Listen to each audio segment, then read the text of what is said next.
Bonjour à tous et bienvenue sur Mosaïque. À la une aujourd'hui, une initiative atypique pour décrocher un job. Trouver un emploi par les temps qui courent, ce n'est pas ce qu'il y a de plus simple. Pour mettre toutes les chances de leur côté, 20 demandeurs d'emploi bénéficient d'un coaching personnel de la part des conseillers EURES, un programme européen. Habillement, écriture de CV, préparation à l'entretien, tout y passe. Et ça marche. 100% des membres du groupe précédent ont depuis retrouvé un emploi. Recette magique à découvrir tout à l'heure dans le JT. Et en attendant, voici le sommaire complet de cette émission. Avec l'Aglo, plus belle la vie. Au programme aujourd'hui sur Mosaïque, en route vers une fusion de la Casque et de la communauté de communes de l'Albe et des Lacs. C'est ce que préconisent le préfet et la commission départementale de coopération intercommunale. La pétition est lancée pour demander à la SANEF la gratuité de l'A4 pour les Mosellans. Un coaching en forme de tremplin vers l'emploi, des demandeurs d'emploi dessinent leur meilleur profil avant d'attaquer le marché allemand. La lumière tue des insectes pollinisateurs et nous empêche de regarder le ciel. Alors même qu'on peut se passer d'éclairage public, en témoigne la balade nocturne organisée par la Casque.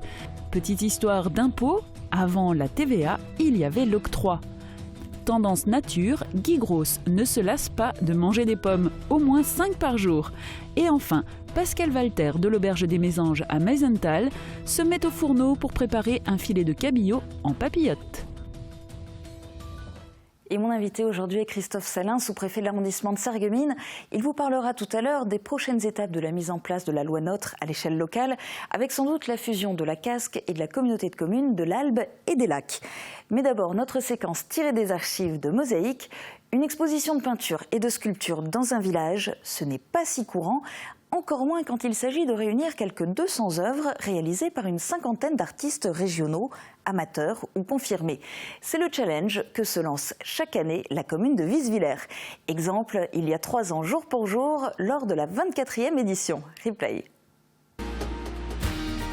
Où que vous soyez, vos données sont sauvegardées et protégées contre les menaces externes. Pour les pros, la solution, c'est le cloud ID Réseau. La peinture à l'huile, c'est bien difficile, mais c'est bien plus beau que la peinture à l'eau. Cette citation de Bobby Lapointe ne s'applique pas tout à fait à l'exposition proposée ce week-end à Visvillers. Ici, huile, acrylique, aquarelle, pastel, toutes les techniques étaient le bienvenu. Le jour du vernissage, toutes les signatures ont été masquées, afin d'effectuer l'élection des différents lauréats, une manière de mettre en lumière les œuvres en elles-mêmes. Et malgré les difficultés, il y a 24 ans que cela dure, et Visvillers continue à organiser ce grand rendez-vous culturel. La 27e édition a lieu ce week-end. Vous pourrez admirer les œuvres samedi et dimanche de 14h à 18h à la salle polyvalente. Et vu la météo annoncée, ce serait un temps parfait pour profiter de l'exposition bien au chaud. Regardez déjà les prévisions de Météo France pour demain, présentées par Sandrine Serbino. 17% des accidents du quotidien ont pour origine le sport. Assurance accident de la vie, la sécurité par tous les temps. Bonjour tout le monde, pour demain, on pourrait croire que c'est déjà l'hiver. Les températures vont carrément chuter et des précipitations sont possibles par moment, mais restent passagères. De la neige fondue est même attendue dans les Vosges. Côté température, elles sont dignes d'une fin novembre avec de 1 à 4 degrés le matin et de 5 à 8 degrés seulement au maximum. Demain mercredi 14 octobre, nous fêtons les Justes. Le soleil nous accompagnera de 7h46 à 18h42. Et comme toutes les semaines, retrouvez-nous au marché où on s'intéresse à vos petits plaisirs du quotidien. Depuis que vous vous êtes levé ce matin, quels sont les petits plaisirs que vous avez eus ? Je ne peux vous répondre qu'en allemand. Je viens de Pologne et ce matin, 2 amis de Pologne sont venus me rendre visite. Je me réjouis qu'elles soient là.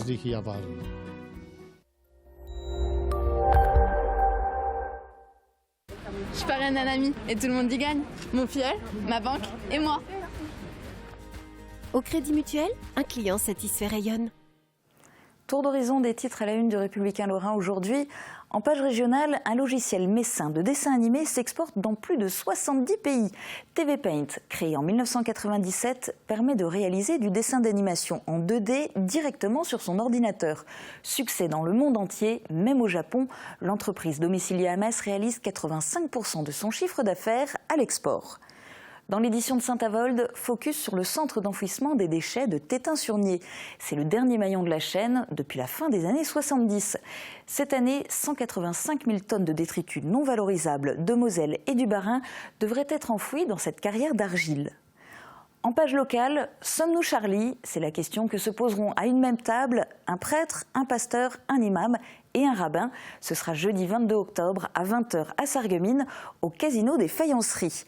Et si vous en voulez un avant-goût, rendez-vous demain dès midi sur Mosaïque. Ils seront tous les 4 mes invités pour un débat passionnant sur le thème de la liberté d'expression dans les religions. Mais place d'abord à l'actu du jour en images. Voici le JT.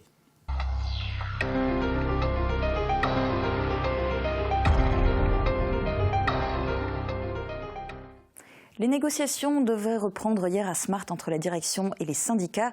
Si la majorité des syndicats a voté en faveur du passage aux 39 heures payées 37 lors de la consultation du 11 septembre dernier, l'accord doit lui être signé entre la direction et les syndicats. Seule la CGT a commenté la rencontre d'hier par un communiqué disant « Il n'y a pas eu d'avancée significative, cette réunion était juste une relecture de l'accord ». Fin de citation. Cet accord, CGT et CFDT, les 2 syndicats majoritaires chez Smart, refusent de le signer.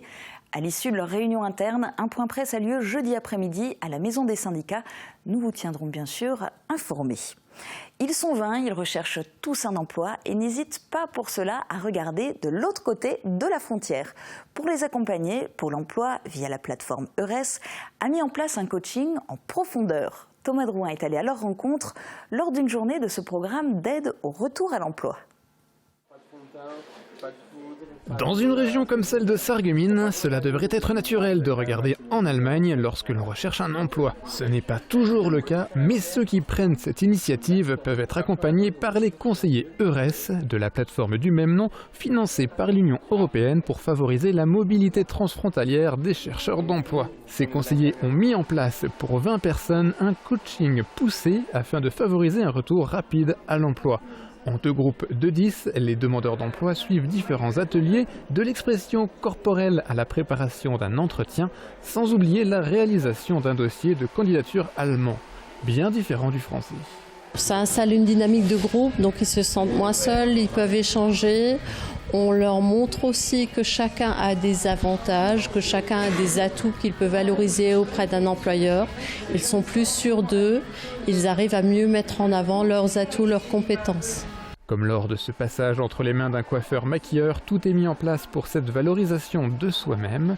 L'aspect franco-allemand de certains ateliers permet aussi d'accentuer des recherches du côté allemand que les demandeurs d'emploi délaissaient parfois par manque de confiance. Ça m'invite à aller plus chercher du côté allemand, parce qu'ils nous donnent des techniques aussi sur le CV, sur ces différents points-là, les lettres de motivation.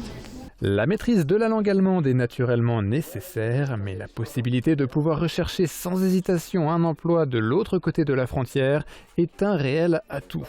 Pôle emploi a déjà mis un coaching de ce type en place au printemps avec une réussite de 100% dans la reprise d'un emploi pour ceux ayant suivi ces formations. De quoi motiver encore plus les 20 bénéficiaires actuels. Tout autre sujet, la mobilisation pour demander la gratuité de l'A4 grandit. Après les politiques, ce sont les internautes qui demandent la suppression des frais de péage pour les Est-Mosellans. Au début de l'été, le conseil départemental a diminué son aide aux utilisateurs qui prennent l'autoroute pour aller travailler. Mais désormais, les opposants s'accordent pour demander à la SANEF de faire un geste. Le point avec Renaud Coquet. Adrienne est manipulatrice radio. Elle habite à Eutin et travaille près de Metz à l'hôpital de Mercy. Chaque jour, elle prend l'A4 pour parcourir les 60 km qui la séparent de son lieu de travail. Ce trajet lui coûte 90 € par mois, rien qu'en frais de péage. Je trouve quand même que c'est énorme, surtout que c'est pour une parcelle qui fait à peu près, un trajet qui fait à peu près 40 km. Et on a vraiment l'impression de payer pour les autres en fait, parce que ceux qui sont sur l'axe Nancy-Luxembourg, eux ont 150 km à peu près à parcourir et ils payent rien du tout. Comme Adrienne, des milliers d'usagers utilisent ce tronçon d'autoroute réputé être un des plus chers de France. Le coût du péage de Saint-Avold s'élève actuellement à 4,40 €. Mais d'autres barrières sont également pointées du doigt, comme celle de Loupershoes et de Far-Ebersviller.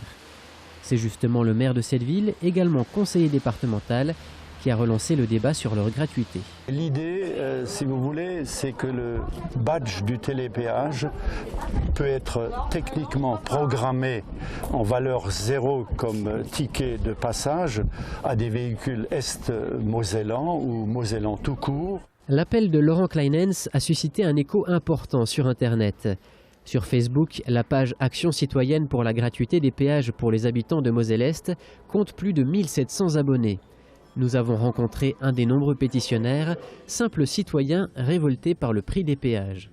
On se sent vraiment coincé entre deux barrières de péage, Far-Ebersviller et Saint-Avold, qui ont un coût important. Et ce coût important est pénalisant pour les travailleurs, les chefs d'entreprise qui doivent tous les jours prendre la voiture, se déplacer au-delà de ces péages.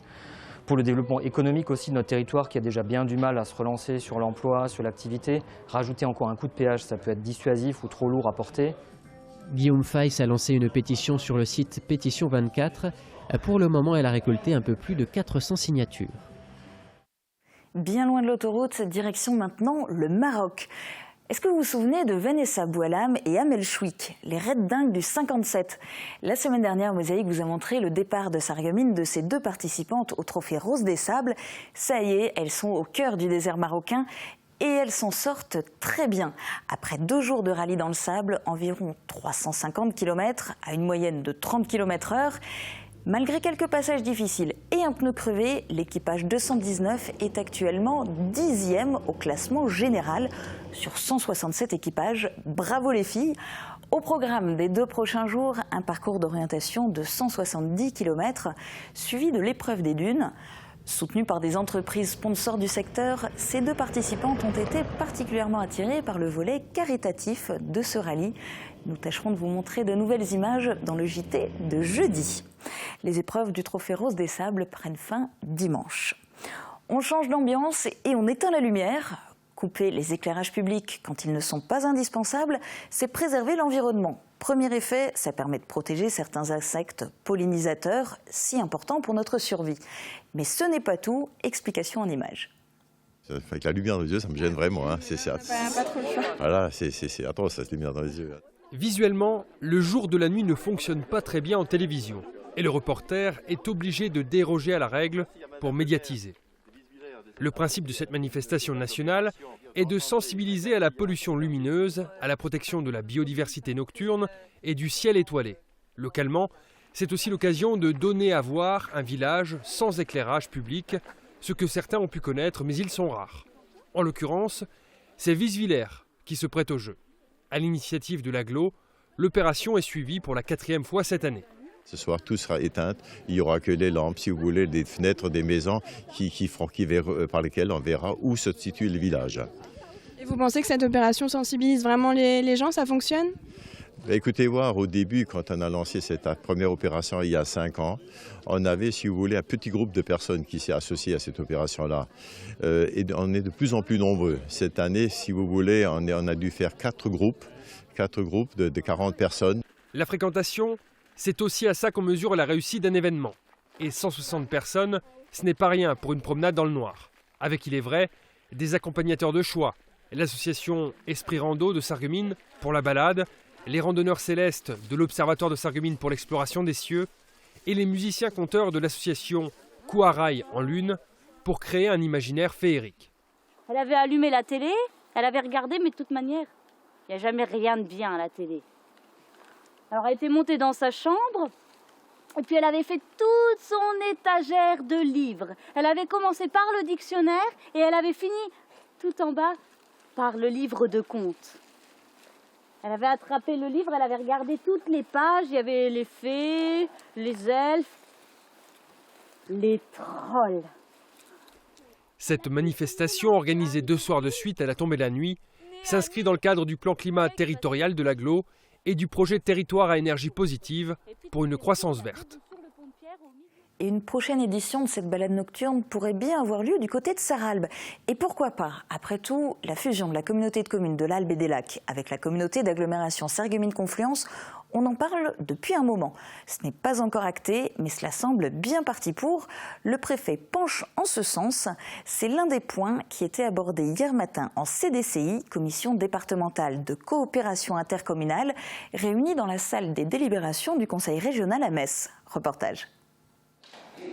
La CDCI, on en parle peu, pourtant en ce moment elle est au cœur des changements territoriaux. Ses membres, élus, représentent les communes, les établissements publics de coopération intercommunale à fiscalité propre, les syndicats intercommunaux et syndicats mixtes, le conseil départemental et le conseil régional. Ce sont eux, en collaboration avec les services de l'État représentés par le préfet, qui doivent fixer les nouveaux périmètres des communautés de communes et communautés d'agglomération à l'échelle du département, en application de la loi NOTRe. Les intercommunalités ne pouvant plus représenter moins de 15 000 habitants, il faut instaurer des fusions, en tenant compte notamment du bassin de vie, pour ne pas aboutir à des mariages forcés, voire à des divorces programmés. Hier, le préfet a officiellement dévoilé sa proposition de schéma. Pour lui, rien n'est figé. Cela signifie, en d'autres termes, que ma proposition qui vous a été adressée n'est pas un aboutissement. Au contraire, ce n'est pas fini. On va continuer. Au-delà de la CDCI d'aujourd'hui, on va se voir, on va échanger sur le sujet de l'intercommunalité qui fonde le vivre et le travailler ensemble. C'est comme une histoire qui s'écrit pas à pas, page à page. Et cette histoire, elle ne fait que commencer. Nous allons l'écrire ensemble, dans l'intérêt du territoire. Cette proposition prévoit de passer en Moselle de 33 à 20 EPCI à fiscalité propre, communauté d'agglomération ou communauté de communes. Parmi les fusions proposées, celle de la Casque avec la communauté de communes de l'Albe et des Lacs. Un tour de force d'un point de vue humain quand on connaît le niveau de mésentente qui règne entre les deux présidents. Humainement, ça coince, mais il faut dépasser le stade humain et puis en rester aux réalités et à l'intérêt de la population, parce que le but, c'est effectivement celui-là. Il ne s'agit pas simplement d'agrandir un périmètre parce que quelque part on a voulu que les intercos aient une taille plus importante. Je crois qu'il faut aller au-delà. Ce travail doit se faire sous forme d'un accord gagnant-gagnant. Et je vous le disais tout à l'heure, mon invité aujourd'hui est Christophe Salin, le sous-préfet de l'arrondissement de Sarreguemines. Bonjour. Bonjour. Alors à l'instant, on a entendu Roland Roth, qui est donc membre de cette commission, mais qui est aussi le président de la Casque, parler de gagnant-gagnant. On l'a aussi entendu lors du dernier conseil communautaire de la Casque parler du principe de solidarité et la grande différence en fait qu'il y a entre la Casque et la communauté de communes de l'Albe et des Lacs se situe au niveau du système d'imposition. Alors il va falloir harmoniser tout ça. Du coup, il va falloir parler d'argent. Dès qu'on parle d'argent, ça se complique un peu. Est-ce que c'est là que ça risque de coincer au niveau des négociations? Pas nécessairement. D'abord, la loi prévoit que dans une interco, il y a la solidarité financière des communes qui sont membres de cette interco. Et puis, là, entre la fusion de l'Albe et des Lacs et de la Casque étant une communauté d'agglomération, c'est la fiscalité communautaire de la Casque, donc la fiscalité professionnelle unique, qui va s'étendre sur l'ensemble du nouveau périmètre. Et donc avec ensuite une répartition, une reversion à l'ensemble des communes du nouvel EPCI. Avec des procédés très techniques, de compensation d'attribution, etc. Il appartient aux élus de se rencontrer, d'en discuter, d'en débattre pour se mettre d'accord sur les modalités techniques de cette fiscalité nouvelle pour l'Albe et des Lacs. Alors ici ou ailleurs, s'ils ne parvenaient pas à trouver un terrain d'entente, ces élus, ça se passe comment? Est-ce que l'État, alors par votre intermédiaire ou par celui du préfet, peut intervenir, peut imposer les conditions de la fusion? Alors c'est d'abord la loi qui impose une fusion pour les intercos de moins de 15 000 habitants. Donc il faut trouver une solution. Il y a une proposition du préfet qui s'appuie sur des critères objectifs que je lui ai proposés. On est dans une similitude de bassin de vie, on est dans le même schéma de cohérence territoriale, il y a des interactions qui existent d'ores et déjà. Il est logique que l'on propose cette fusion.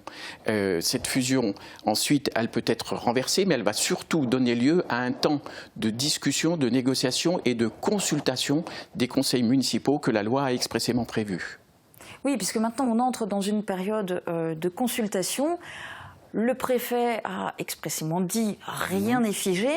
Alors ceci dit, dans cette phase de consultation, est-ce qu'il y a encore des possibilités pour qu'il y ait des changements, pour que ce schéma ne soit pas adopté, mis en place tel quel? Le préfet parlait pour l'ensemble du département de la Moselle qui comprend 740 communes, donc il y a beaucoup de diversité. Pour ce qui nous concerne, dans le périmètre de fusion de l'Albe et des Lacs et de la Casque, les choses commencent à prendre corps. On a entendu les propos du président Roth qui sont tout à fait consensuels. Et puis je rappellerai que 9 communes sur 12 de l'Albe et les Lacs ont délibéré pour demander leur adhésion à la Casque. Elles ont donc exprimé un vœu. On a déjà une forte orientation. Moi, j'appelle les élus à se rencontrer, à discuter des modalités de cette fusion qui majoritairement se dessinent. Alors concrètement, maintenant, au niveau du calendrier, ils ont 2 mois pour se prononcer du côté des conseils municipaux et des conseils communautaires.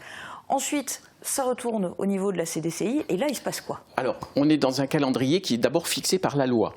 Donc, il est relativement contraignant. À partir d'après-demain, les conseils municipaux et conseils communautaires, comme vous l'avez indiqué, vont rendre leur avis, un avis simple. Ensuite, une fois qu'on aura rassemblé tous ces avis, ils permettront d'éclairer les travaux de la commission départementale de coopération intercommunale qui va délibérer entre janvier et mars. Donc on a encore là un temps de discussion sur les différents périmètres et le préfet devant arrêter le schéma départemental avant le 31 mars. Il y a des possibilités de modification, mais pour cela, la loi prévoit qu'à l'intérieur de la commission départementale, il faut une majorité des 2/3 des membres composant cette assemblée, donc une très forte majorité, pour proposer d'autres périmètres, car on reste toujours dans l'interco. Donc rien n'est figé, mais ça paraît quand même peu vraisemblable. Merci beaucoup en tous les cas pour vos explications. On se retrouve pour la suite de l'émission dans un instant.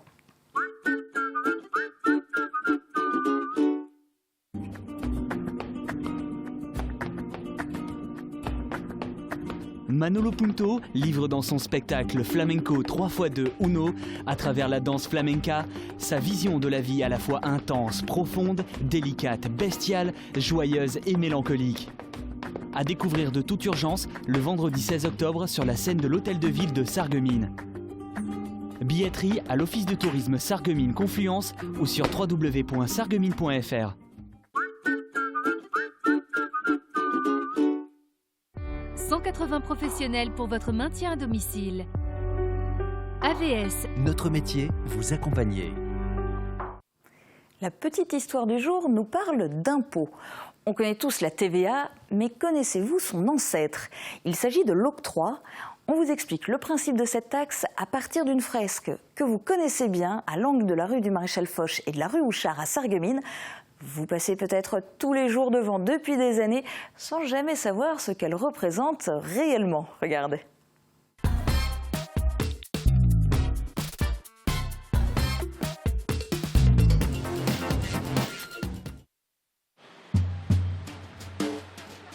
A priori, nous sommes à Sarreguemines. C'est vrai, aujourd'hui. Mais ici, on est à la frontière entre Neunkirch et Sarreguemines.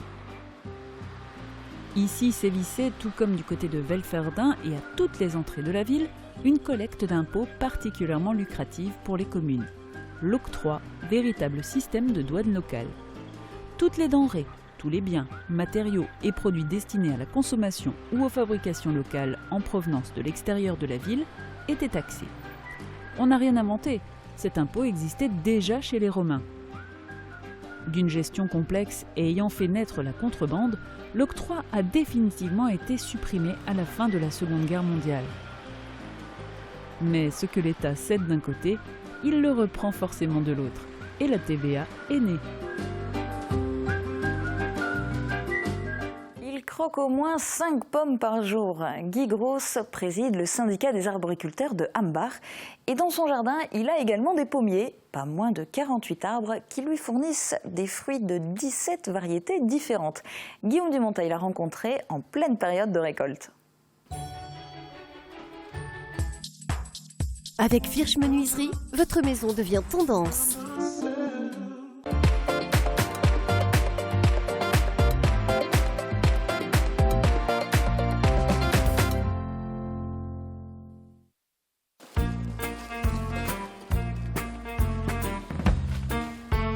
C'est le fruit que je mange le plus. Parce que croquer, on dit toujours manger 4-5 fruits par jour, c'est pas facile, je pense pas. Moi je croque 4-5 pommes par jour au moins.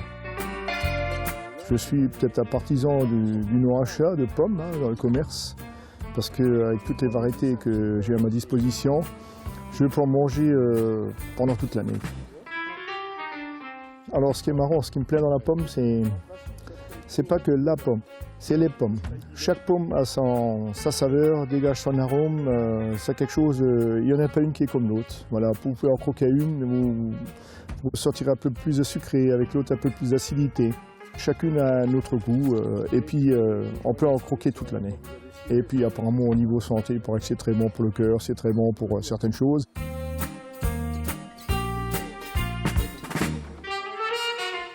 Je dirais que cette année au niveau des pommes, c'est quand même une année assez moyenne. La cueillette des pommes, ça s'échelonne déjà, je dirais, fin juillet jusqu'à fin octobre, mi-novembre. Parce que c'est en fonction des variétés qui existent. Je les ramène chez nous à l'atelier de transformation en jus de pomme. C'est transformé en jus de pomme.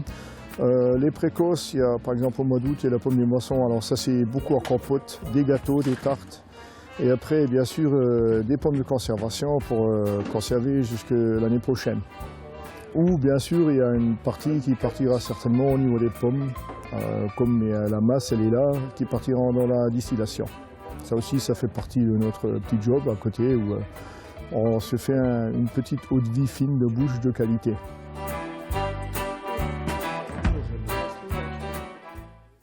Et nous retrouvons à présent notre chef de la semaine, Pascal Walter, de l'Auberge des Mésanges à Meisenthal.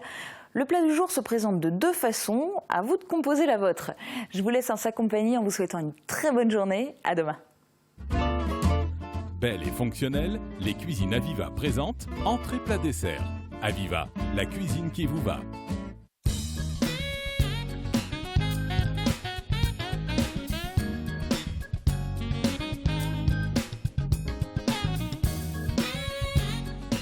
Alors, bonjour, bienvenue à l'Auberge des Mésanges à Meisenthal.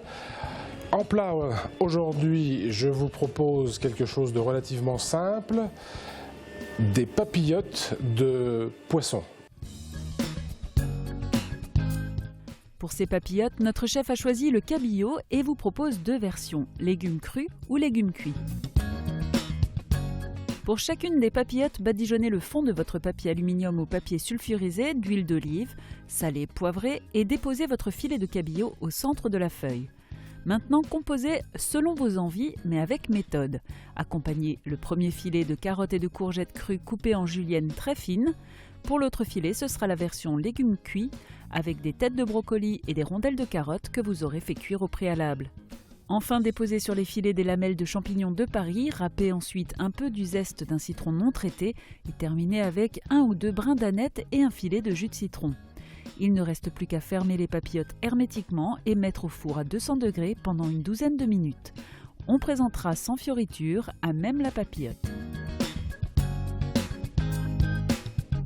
Pour réaliser cette recette, il vous faudra pour 4 personnes 4 filets de cabillaud, 2 carottes, 1 courgette, quelques têtes de brocoli, 4 ou 5 champignons de Paris frais, un citron, un bouquet d'aneth, du sel, du poivre et de l'huile d'olive. Alors, la petite astuce du jour, c'est aujourd'hui je vous ai préparé ça avec du cabillaud, mais bien sûr, on peut prendre n'importe quel filet de poisson, que ce soit du saumon, du lieu ou un autre poisson que vous allez trouver sur votre marché et le préparer exactement de la même manière. N'hésitez pas à le faire et sinon, vous pouvez venir à l'Auberge des Mésanges goûter certaines de nos spécialités. Merci, bon appétit, à bientôt.